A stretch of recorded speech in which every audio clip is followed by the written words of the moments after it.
Good morning বন্ধুরা, কেমন আছো তোমরা? আশা করি খুব ভালো আছো। আমিও খুব খুব ভালো আছি। আমি সকালে উঠে ফ্রেশ হয়ে নিয়েছি, কিন্তু ব্রেকফাস্ট করিনি এখনো। ভাবলাম প্রথমে তোমাদের সাথে একটু কথা বলে নিই। তো চলে আসলাম আজকে আবার একটা নতুন ভিডিও নিয়ে। আজকের দিনটা ছিল সানডে। সানডে মানে তোমরা জানো যে ঘোরাফেরা এসব, কিন্তু আজকে আমি ঘুরতে যেতে পারছি না, কারণ কারো কাছে টাইম নেই আমাকে ঘুরতে নিয়ে যাওয়ার। তো তোমরা দেখতে থাকো যে আমি ঘুরতে যেতে পারি কি না, কারণ সানডেতে আমি বাড়িতে বসে বসে কীভাবে বোরিং হবো। তোমরা সঙ্গে থাকো, সাথে থাকো, একটু পরে কথা হচ্ছে। টাটা। তোমরা তো শুনতেই পেয়েছিলে যে আমাকে কেউ ঘুরতে নিয়ে যায়নি। তারপরে আমার মোবাইলে একটা ফোন এসে গেছিলো, চলো ঘুরতে যাই। এটা শুনে আমি ঝটফট করে স্নান করে ঠাকুর দেওয়া শুরু করলাম। তা তোমরা দেখতে থাকো আমার ঠাকুর দেওয়াটা।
তো আমার ঠাকুর দেওয়া কমপ্লিট হয়ে গেছে। তারপরে আমি চা রুটি খেয়ে নিচ্ছি, কারণ কোথাও যাওয়ার আগে খেয়ে দিয়ে যেতে হয়।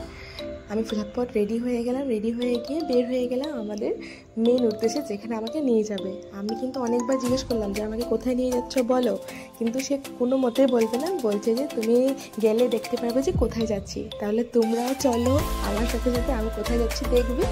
আর এই আজকে সানডেটাকে এনজয় করে আমার সাথে সাথে আমি এনজয় করছি। তাহলে দেখতে থাকো।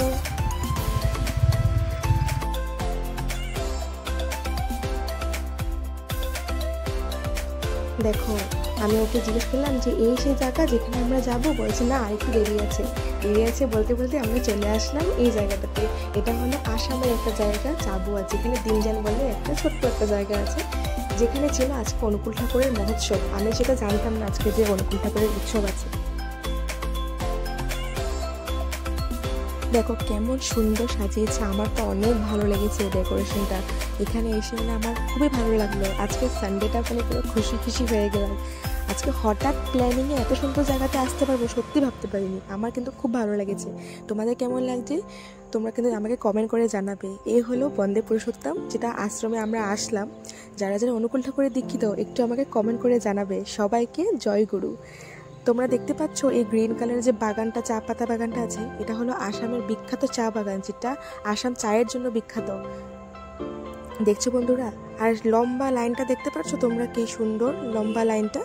এত মানুষ, আমি তো এখানে এসে অবাক হয়ে গেলাম যে এত মানুষ এসেছে এখানে মন্দির দেখার জন্য।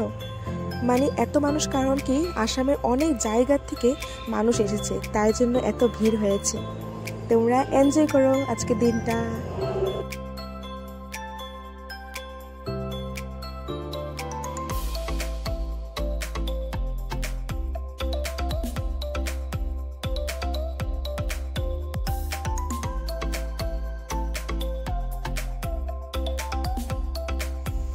অনেক ভিড় ছিল, তাই আমি নিজের ভিডিও করতে পারিনি আর ভয়েস দিয়ে কথা বলতে পারিনি, কারণ অনেক গান বাজনা হচ্ছিল, কীর্তন হচ্ছিল সেখানে। তাই জন্য নিজের ভয়েস ওভার দিয়ে আমি তোমাদেরকে ভিডিওটা দিচ্ছি। আর যতটুকু পেরেছি আমি সেখানে ভিডিও করার চেষ্টা করেছি, কারণ ভিড়ের জন্য এতটা ভিডিও করতে পারছিলাম না। আর এই মন্দিরটার ভিতরে কিন্তু মোবাইল অ্যালাউ করছিল না ভিডিও করার জন্য। তথাপি আমি তোমাদেরকে দেখানোর জন্য আমি একটু ভিডিও ক্লিপটা নিয়ে নিয়েছি। তোমরা দেখো কি সুন্দর লাগছে। এখানে মেলাও বসেছিল, অনেক বড় করে মেলা বসেছিল।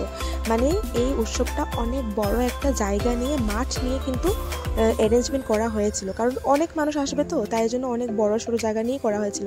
মেলাটাতে আমি আর ঢুকতে পারিনি, ঢুকলেও আমি ভিডিওটা করতে পারিনি, কারণ কারণ অনেকটা ভিড় ছিল, তাই জন্য যতটুকু পেরেছি তোমাদের জন্য আমি ভিডিও করার চেষ্টা করেছি। আর আচ্ছা, আমি আমার ফটো দিয়েছিলাম আগে, কারণ আমি আমার নিজে ভিডিও করতে পারিনি, তাই জন্য আমি ফটো লাগিয়ে দিয়েছি। কেমন লাগছে আমাকে জানাবে কিন্তু কমেন্ট করে। আজকের ভিডিওটা আমি এখানেই শেষ করব, তোমরা দেখতে থাকো, এনজয় করতে থাকো। আমি আবার নেক্সট ভিডিও নিয়ে তোমার সাথে দেখা হবে। আমার যদি ভিডিওটা ভালো লেগে থাকে একটা লাইক করে দিবে আর আমার চ্যানেলটাকে সাবস্ক্রাইব করে দিবে। আজকের জন্য টাটা, ভালো থেকো, সুস্থ থেকো, বাই বাই। তোমরা দেখতে থাকো।